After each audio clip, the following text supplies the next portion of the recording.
Yo, what is up, guys? It is your boy Mayne back with another video. Sorry there's no live stream today. Maybe I'll do it tomorrow. Just been a little bit of a hectic day, hectic weekend. My fiance unfortunately came down with whatever I was ailed with, so she's been quite sick. So things have just been a little out of sorts. I'm also gearing up for Singapore. I will be there next week. So excited for Token Conference and the Crypto Fight Nights. But I want to get a video out here because we've obviously had some movement, some things to update since my last stream. So let's just get right into the charts here. I'm going to cover Bitcoin, Ethereum, Solana. I'll look at ETH, BTC, Sol, ETH. We'll check out the dollar and equities as well. And I'm going to be I sound like a broken record. I'm always like, I'm going to be doing more YouTube content. I swear to God, I'm going to be starting to do more YouTube content. I'm also going to be doing a lot more posting on my Instagram, I think, over the next little bit. Live trading stuff, just day in the life kind of stuff. So if I'm in a trade, recording it, updating it. I went through a spat of doing that last year, and it was really popular. So I feel like getting back into it will be fun. And I'm just hoping the market's volatile, really. I mean, you basically could have taken the summer off, right, and not really missed anything. There was a couple of trades, but for the most part, altcoins have been absolutely smoked. Volatility has been unbelievably low. There's been a couple trades, right? Like we had the short here in June. There's a long in July, another short at the end of the July, short at August, like long at August. Like maybe if you count this, 1, 2, 3, 4, 5, and maybe 6 trades. That's where, they were kind of obvious in terms of you were at the range highs, the range lows, huge offside after a huge move. Other than that, day trading, short-term stuff, it's been low volatility. It's been pretty boring. Altcoins, like I said, absolutely slaughtered, but summer's over. So it's time to get back into it. It's time to lock in. The weather's going to get shitty, so it's time to focus, and it's time to make some motherfucking money. Because as I said in the last video, I am still of the mindset that we see all-time highs this year. Still think we see all-time highs in 2024. The question is there going to be another dip? If so, how low is it? Is this the higher low here, or are we going to see one more move down and then the higher low? Either way, it ends like this, in my opinion. New all-time highs in 2024 coming sooner than you think. We have the election in less than 2 months going on in the States. And next week, we're getting rate cuts. Now, people are telling me, maybe I missed this when I was on death's door, dying with pneumonia, that the rate cuts are a fact. It's not if they're going to cut the rate, it's how much are they going to cut the rates by. Is it going to be 0.25 or is it going to be 0.5? So that's coming next week, I believe, on Thursday. Don't quote me on that, but it is next week that we will hear from our boy Jerome, and they're going to cut rates. Is that being priced in right now with this move off the lows? Or is that going to be priced in after the fact? Like, are we going to see kind of one of these moves where, people are buying the news, right? Oh, rates are going to get cut, rates are going to get cut, and the actual cut happens. We get a move like this, and then the actual uptrend starts. I don't know. All I can say for certain, well, I can't even say it for certain, but all I know is I'm positioned from a spot perspective, and my bias for leverage trading is on the long side. I do not think shorts are high probability here. I do not think shorts are the trade you want to be in. It does not mean that we cannot drop another 5, 10, 15% on Bitcoin. And if we are going to get that opportunity, and if it is going to nuke, maybe there's a short trade to be had. However, I think the next major trend is going to be to the upside to new all-time highs. And it's just a matter of we're trying to time that higher low on the weekly. Is it here, right? Or is it deeper? So right now we're right at the mid-range of the weekly range. So this is your weekly bullish price leg from here to here, and we are right at the mid-range. So a higher low could absolutely be forming here, or maybe it's going to form down here. But like I said, either way, I think it ends in a big move to the upside. So I'm just hunting to get on board. I already have my spot. If we get a big puke into the lower part of the range, I'll probably buy more spot. However, from a leverage perspective, I'm looking for clues. I'm looking for reasons to get levered long. Now, when we did the last video, we literally were trading right at this low. And I said you could absolutely take a long here, right, with your stop down below here.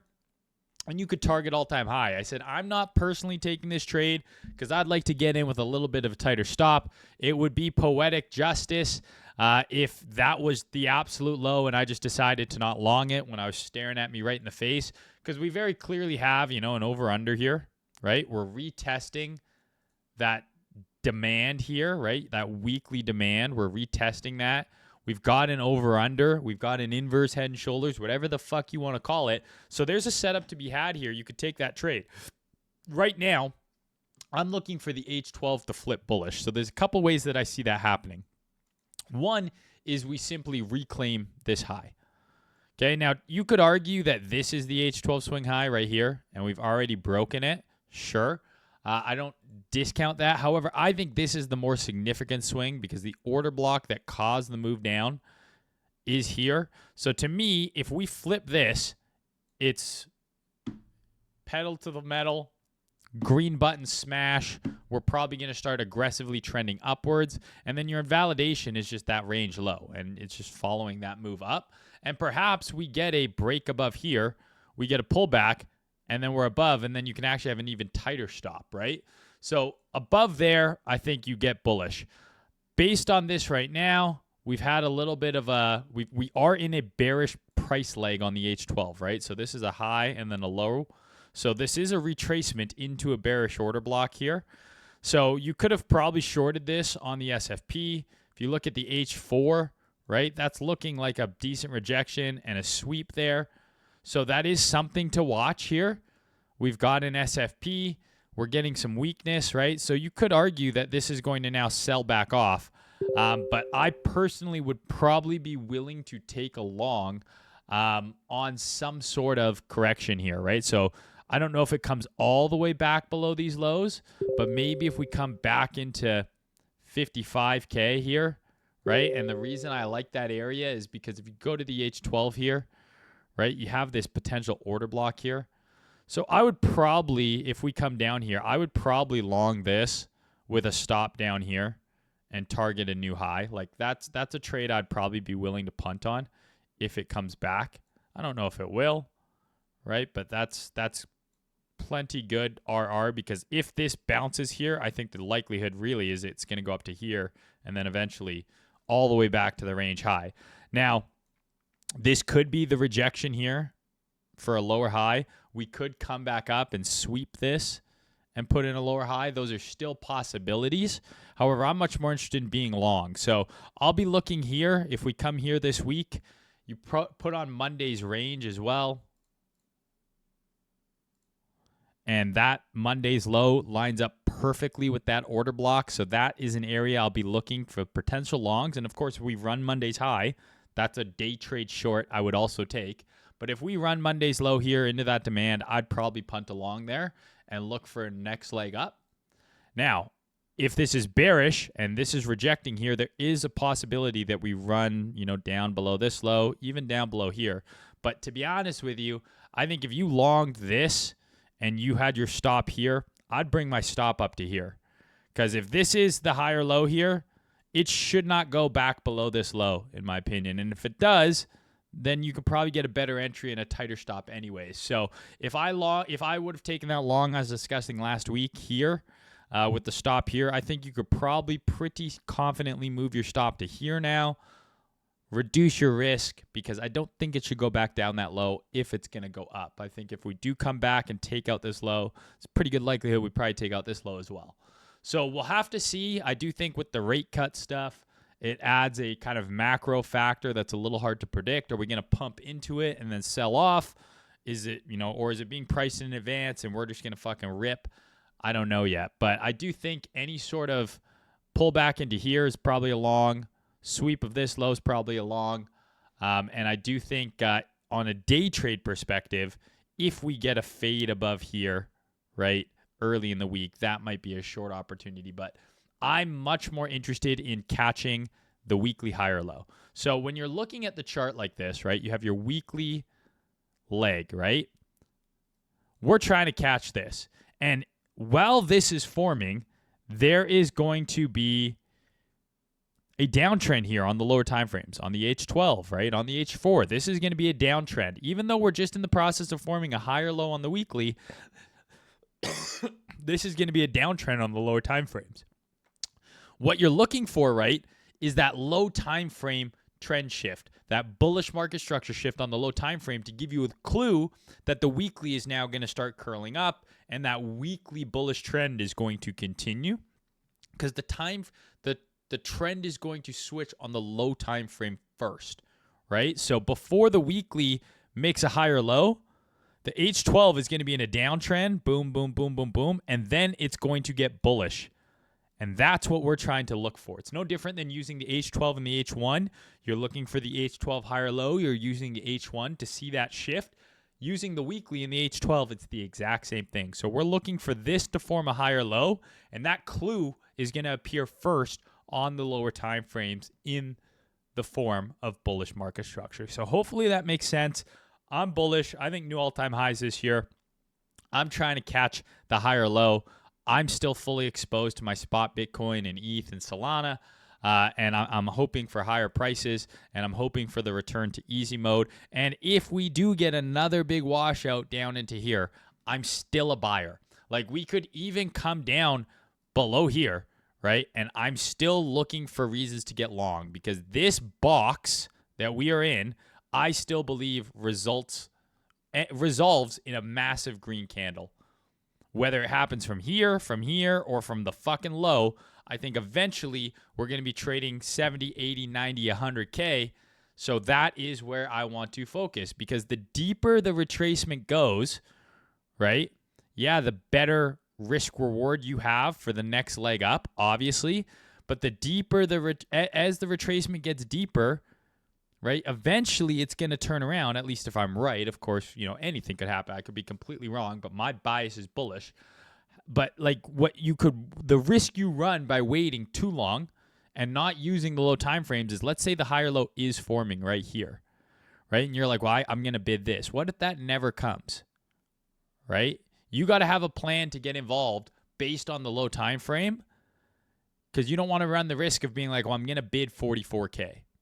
And then it comes all the way down to 48 and you don't bid and it never hits 44. And then, next thing you know, we're back in the 60s into the 70s.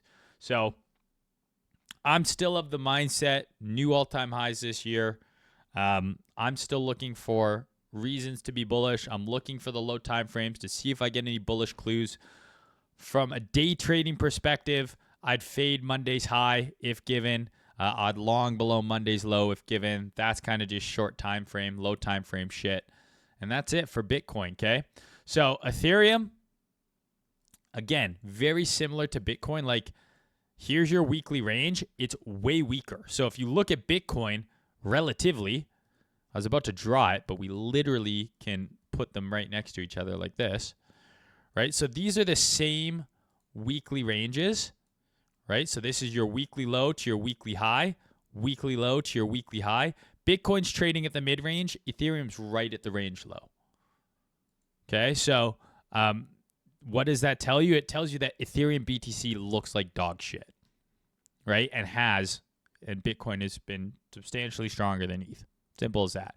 But at the bottom of a not even 6 months, longer than 6 months at this point, 8-month weekly range, 9-month weekly range from January to September, 9-month long weekly range. I'm not going to get bearish at the range lows. Could we trade below 2K? Maybe. But I'm not going to get bearish at the weekly range lows in what I believe is still a bull market, in what I believe is still a market that is going to see a new all-time high this year. And that's just my opinion. So same thing as Bitcoin, right? We're at the range low right now. You zoom in, okay, on the H12, we are also rejecting from a bearish order block. So when is that weekly low potentially in? Well, let's see if we can flip this H12 structure here. And then boom, now we're all of a sudden bullish on the H12. Now I'm targeting here. Now I'm targeting here.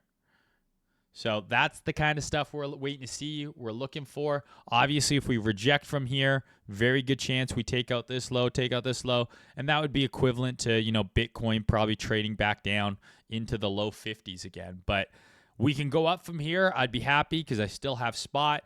If we go down, I'm looking to buy more. I'm looking to get leverage longs on. Solana, very similar again to the rest of the market.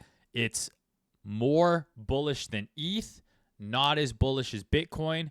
Weekly range, right? Potential over under, just like on Bitcoin.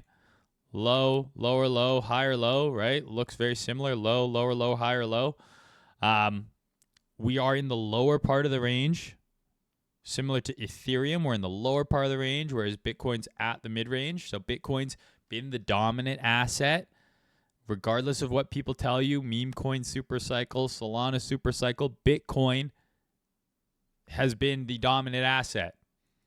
The charts tell you this, right?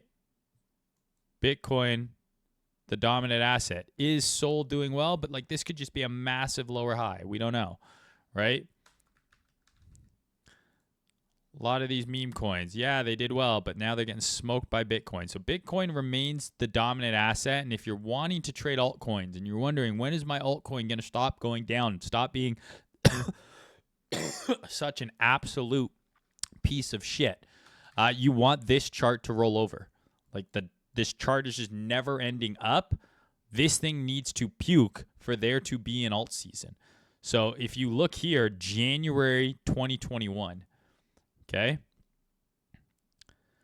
So January 2021, we were in this last kind of blow off of Bitcoin here, right? So last blow off leg on Bitcoin here of the rally, Jan 21. So we had January, boom, boom. 3 months, Bitcoin blow off the top. What happened between January and April on Ethereum, right? There's Jan 21. 1, 2, that's your third month. Bitcoin topped in April. What Ethereum do? Went up 150%. Bitcoin topped in, this doesn't have it here. Bitcoin topped in April. What'd Solana do? Went up 1,000%. So this Bitcoin topped here. Okay. Bitcoin dominance topped here. And then look what altcoins do after. The same thing is going to happen. Bitcoin is going to make the move. It's going to have its blow off. And then it is going to start to distribute. Right? So it's not going to necessarily just crash. It's going to start to distribute. Right? Bitcoin dominance is going to fall off a cliff, and then you're going to have a couple week to couple months period where altcoins go absolutely gangbusters and destroy everything. So Bitcoin, right? Again, Bitcoin from when it topped in April, right? Boom, May, June, July, August. Start to distribute here, right? And then the bear market, okay? Start to distribute here. Then the bear market. What did altcoins do? What did altcoins do while Bitcoin was distributing? They went fucking gangbusters. What did Bitcoin dominance do? It fucking puked. So when will your altcoins go up? You want Bitcoin dominance. You need Bitcoin dominance to roll over. Now, it doesn't mean you can't position yourself before that. A lot of these altcoins are approaching or already at areas of great value because their Bitcoin pairs are absolutely in the floor. This thing, it can't go any lower. You know what I mean? This can't go any lower. It's already down 85%. Now, when I say it can't go any lower, I'm lying. It can, right? But a lot of these altcoins now, maybe when Bitcoin gets this next rally, they have one more leg down. But when these things start, when the selling, right? Because when the selling starts to slow down, right? You have this super aggressive sell-off here. Super steep. Slightly less steep. Even less steep. So as the selling starts to slow down, maybe this has one more puke, but then these things are going to start to look really fucking good, and there's going to be some amazing opportunities on alts where Bitcoin is making its all-time high run. Bitcoin dominance is going to start falling off, and then there's going to be that moment where Bitcoin's done. It's going to start to form distribution, and you're going to have that period of altcoin insanity where you see Ethereum go up 2.5x after Bitcoin's already topped. Solana goes up 10x after Bitcoin is already topped. Shit like that. Okay? So that's all the shit I'm watching. A couple of caveats, things to be aware of. Obviously, I mentioned the rate cut is coming, I've been told. So we'll see how much. We'll see what happens with that next week. Dollar is at the range lows. So we do want to watch this, because if this rallies back up into the highs, back up to the upper part of the range, that could potentially not be great for crypto and risk in general. And then you want to be looking at equities as well. Now, we had literally one of the worst weeks ever in the S&P last week. So here's your last week. S&P went down 5%. So that's a pretty bad week. And this is in the last, couple of months here. So we had just mega down on the S&P. We had mega down on NQ, right? So they both got smoked. Maybe they're mean reverting here, but you do run the risk if this just rolls over and has another leg down. Okay, then maybe crypto's not quite ready to bottom yet. So lots to consider here, lots to watch. What I think is most important to take away from this video, one, we're going all-time high this year, in my opinion. That's my personal belief. So that's my bias that I'm operating on from a high time frame perspective and how I'm framing my decision making. Two, summer's over. U.S. financial institutions are back in action. Like, the summer break is done. It's time to get cooking again, and hopefully that means volatility is coming back, so we can hope. What is the volatility one?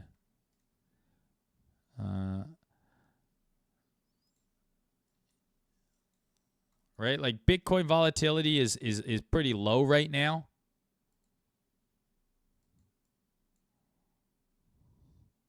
This is not a good example, I think, of what I'm trying to show here. But volatility has been low.